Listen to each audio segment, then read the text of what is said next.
Prazer, história. Neste vídeo vamos falar um pouco sobre as novas formas de organização sindical no Brasil. Há 100 anos, 120 anos, comecinho do século 20, os sindicatos eram proibidos no Brasil. As organizações de trabalhadores eram clubes, agremiações, instituições filantrópicas, porque era crime organizar sindicatos no Brasil.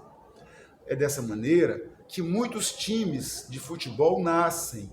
Alguns deles, até hoje, se mantêm os seus nomes e suas cores daquela época. Por exemplo, o Internacional Porto Alegrense de futebol, ele começou assim. O internacional, essa palavra internacional, vem de um movimento internacional de sindicatos de trabalhadores, que aqui no Brasil não tinha sindicatos. Então eles adotam o nome internacional.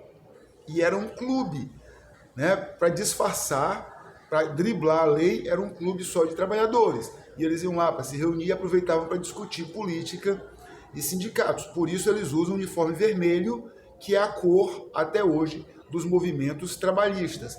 Basta você ver qual é a cor do Partido Comunista do Brasil, a cor do PT, vermelho.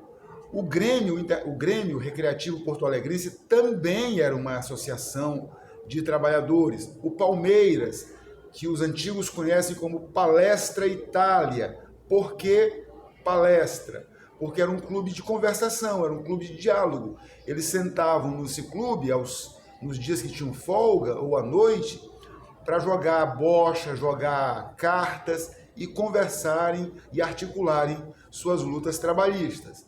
Depois da crise de 29, do golpe militar, da Revolução de 1930, veio a Era Vargas e surgem os sindicatos. Porém, os sindicatos eram controlados pelo governo, porque o trabalhador pagava para os seus sindicatos existirem, mas o dinheiro que os trabalhadores pagavam chamava-se imposto sindical. Só quem pode recolher imposto é o governo. Então o governo arrecadava esse dinheiro e dava aos sindicatos conforme lhe conviesse. Então era uma maneira do governo controlar, ter nas mãos os sindicatos. Isso faz com que o movimento operário no Brasil fique muito aquém do que poderia ser. A gente teve sindicatos muito frágeis nessa época. Depois que acabou a Era Vargas, em 1945, vem uma nova Constituição para o Brasil, a chamada Constituição Democrática de 1946. Mas mal os trabalhadores começaram a juntar, a articular os seus direitos, veio um momento muito difícil, que alguns historiadores chamam de Noite da História no Brasil, que foi o golpe de 1964. Um golpe que arrasou a liberdade individual, arrasou a liberdade política, destruiu as liberdades das instituições democráticas independentes, como as ONGs, os sindicatos, muitas igrejas, movimentos eclesiais de base. Os militares proibiram tudo. Não apenas proibiram, perseguiam violentamente quem teimava em manter essas coisas funcionando. O desafio a essas imposições dos militares só vem no final da década de 1970. Nessa época, o governo dos militares estava muito enfraquecido devido a uma crise econômica muito grave. A inflação no Brasil era muito alta. Ela saiu de 12% em 73 e vai chegar em 79 a 200% ao ano. E essa crise vai se aprofundando ao ponto de que em 89 chegou a 2.500% ao ano. Ou seja, a inflação que você conhece desde o dia que você nasceu até hoje era a inflação de apenas uma semana no Brasil. Imagine que situação.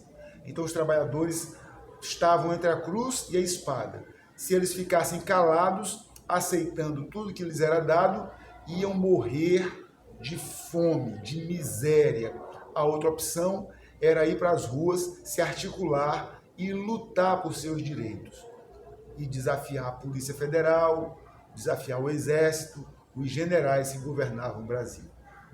Neste movimento, surgem algumas lideranças nacionais, e isso nada tem a ver com preferências partidárias. Você precisa ser informado disso, porque a história está acima dos partidos. O principal líder dos trabalhadores nesse momento, nas greves que começam em 78 e se estendem até 1982, diversas e sucessivas greves, o principal líder foi um homem chamado Luiz Inácio Lula da Silva, que era presidente do Sindicato dos Metalúrgicos de São Bernardo do Campo. São Bernardo do Campo é uma cidade na Grande São Paulo, chamado ABC Paulista. O ABC Paulista é constituído de Santo André, São Bernardo, São Caetano.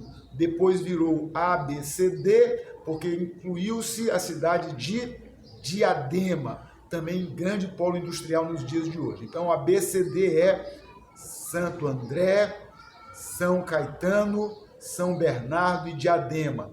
Na cidade de Santo André ficavam as maiores fábricas de na cidade de São Bernardo ficavam as maiores fábricas de automóveis do Brasil, que eram a Volkswagen, que está até hoje lá, a Ford do Brasil, que fechou recentemente, a Dodge, a General Motors, que ainda está no Brasil, mas já não tem mais fábricas importantes em Santo André. Ela distribuiu as suas fábricas pelos interiores de São Paulo, Minas, Rio Grande do Sul e Bahia. Então essas eram as grandes fábricas de automóveis que tinham lá em São Paulo. E as fábricas de automóveis é que empregavam a maior parte dos metalúrgicos. Então eles começam esses movimentos, foi muita luta, muita gente foi presa, muita gente era preso e solto, numa sucessão inacreditável. Mas, como o governo não podia manter os caras presos, porque não fazia sentido nenhum, o governo era de generais, eram ditadores, mas eles não eram idiotas, eles sabiam que as pessoas estavam realmente passando fome. E eles tentavam negociar, e a prisão era apenas uma forma de ameaçar. A situação dos sindicatos só vai mudar a partir de 1988. Neste ano foi aprovada a Constituição do Brasil, conhecida como Constituição Cidadã. Note que a anterior tinha sido de 1946, mas com o golpe de 64 ela foi anulada. Ela foi distorcida por uma emenda constitucional que acabou descaracterizando inteiramente a Constituição. Então foi necessário fazer uma nova Constituição, porque os governos militares já não estavam mais no poder. Nessa época, a partir de 85, o governo já era civil e foi organizada uma nova Constituição. E essa Constituição de 88 dava autonomia aos sindicatos, inclusive dando aos trabalhadores o direito de terem mais de um sindicato da mesma categoria na mesma cidade. Então você pode escolher a que sindicato você quer se afiliar. Os sindicatos de diferentes categorias podiam se associar em confederações, federações, frentes, uniões sindicais, o que dava mais força política aos trabalhadores. Foram essas novas estratégias de organização trabalhista, de organização sindical, que deram origem a partidos como PTB, PDT, PCdoB, PCB, PT, o mais importante deles, porque foi nascido de dentro dos sindicatos, e mais recentemente PSOL, PTRB. Esses são partidos políticos muito importantes. Você não importa se você seja de uma família conservadora, uma família revolucionária, se você seja evangélico ou ateu, se você é de esquerda ou de direita, isso não importa. Essa é uma informação que você precisa saber. Os sindicatos livres são um direito do trabalhador e eles são parte do processo de desenvolvimento e consolidação da democracia. Então, essas novas formas de organização sindical surgem apenas a partir de 1988.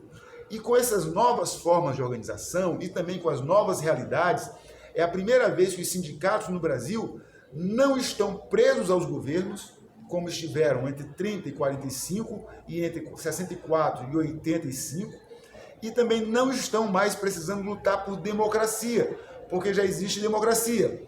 Não estão mais precisando lutar por direitos trabalhistas, porque já existem direitos trabalhistas. Então, o que os sindicatos vão fazer? Os sindicatos vão abraçar novas frentes de luta, novas bandeiras sindicais, que vão além das relações patrão-empregado.